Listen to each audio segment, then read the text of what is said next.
Another heavy footstep echoed through the ranger tower. This time the sound wasn't coming from outside. It was somewhere below them. Harry tightened his grip on the flashlight. Whatever was moving through the building was getting closer. The footsteps came again. Closer this time. Neither Harry nor Leo moved. For a moment, even the storm seemed quieter than whatever was climbing those stairs. Harry wasn't staying long enough to discover who was climbing those stairs. As he backed away from the stairwell, something caught his eye beneath an old desk. A weathered Ranger logbook. Without thinking twice, he grabbed it. Another footstep echoed through the tower. Then another.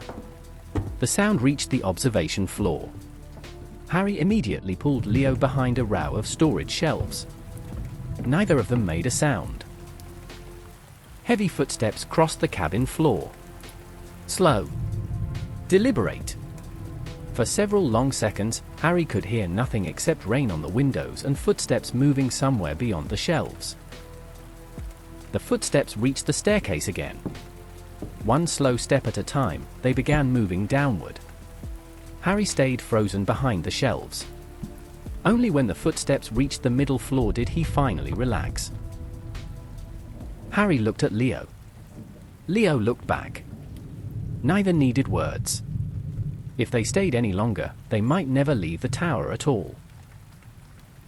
Harry moved first. Keeping low, he slipped out from hiding and headed toward the stairs. Leo followed immediately behind him. Neither of them looked back. The middle floor was almost completely dark.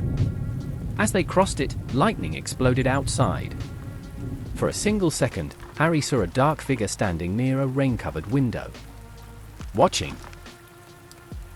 Then the darkness returned. The figure was gone. Harry didn't stop to check. Together, he and Leo burst out into the storm. Several minutes passed before Harry finally slowed down. Something felt wrong. The trail they had followed to reach the tower should have been here. But it wasn't. Harry swept the flashlight across the mountainside.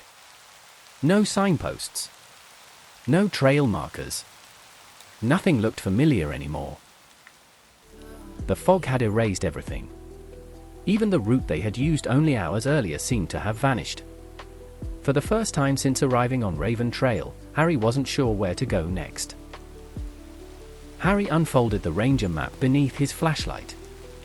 The tower was marked. The lower trail was marked. But the mountain around them no longer matched either one. Harry opened the ranger logbook again. One entry mentioned hikers losing trail markers during heavy fog. Earlier, it had sounded like another strange story. Now it felt like a warning. A narrow path appeared through the fog. Harry immediately stepped toward it. But before he could continue, Leo moved in front of him and blocked the way. Harry tried to guide Leo forward. The dog refused to move. Whatever Leo sensed ahead, it was enough to stop him completely. Then lightning tore across the sky. For a brief second, the mountainside became visible. And Harry finally saw what Leo had been trying to warn him about. Only a few steps ahead, the trail had collapsed.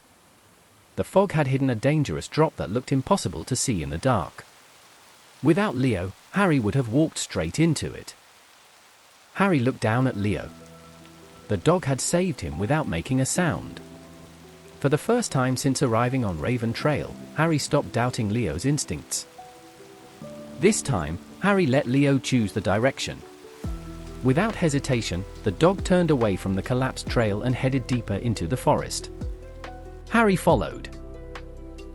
The forest grew quieter. Even the storm seemed distant beneath the thick canopy. Only the sound of rain dripping from branches remained. Then Leo stopped again. Far ahead, something faint moved between the trees. A small light. Harry blinked. The light disappeared. A moment later, it appeared somewhere else. Neither of them spoke. But both moved toward the light. Carefully. as if afraid it might vanish again. The light remained ahead of them, not getting closer, not getting farther away. It simply waited among the trees. They continued following it. But every time they thought they were getting closer, the light appeared somewhere else, as if it wanted them to keep moving. Harry stopped. Something beside the trail had caught his attention. Partially hidden beneath moss and tangled branches, a strange shape emerged from the darkness. The mysterious light no longer mattered. Harry stepped closer. The object wasn't a tree. It was an old sign. Carefully, Harry brushed away another layer of moss. Faded letters slowly appeared beneath the flashlight beam. And what he saw made him freeze. More of the sign emerged beneath the moss. An old direction arrow pointed deeper into the forest. But most of the message was still hidden. Harry cleared away the remaining moss. This time, the words finally appeared. Cabin 0.8 miles. Harry stared at the sign. He had studied every map since entering Raven Trail, and none of them mentioned a cabin. He checked the map again. The cabin wasn't marked. Not once. Then Harry noticed something else. Beneath the main text, hidden by years of dirt and weather, there was another name. Harry wiped away the remaining dirt. This time, the hidden words became clear. Ranger Station B. Harry looked beyond the sign. A narrow path disappeared into the fog. And now they knew where it led. Leo stepped onto the hidden path first. Without hesitation. As if he already knew where it led. The deeper they went, the quieter the forest became. Even the storm sounded distant now. Only the rain remained. Harry searched for the mysterious light again. But it was gone. As if it had only appeared to lead them here. Then Leo stopped. Not because of danger. Because he had found something. Through the fog, a dark shape slowly appeared between the trees. A roof. A few steps later, another detail emerged. A chimney. Barely visible through the fog. The building was becoming real. The fog shifted again. And more of the structure emerged. The roof. The chimney. Part of the front porch. This was no illusion. Then the entire cabin emerged from the fog. Hidden deep within the mountains. Waiting. Harry and Leo could only stare. The cabin wasn't on any map. So why was it here? Tell Harry and Leo your theory below. Episode 4 is next.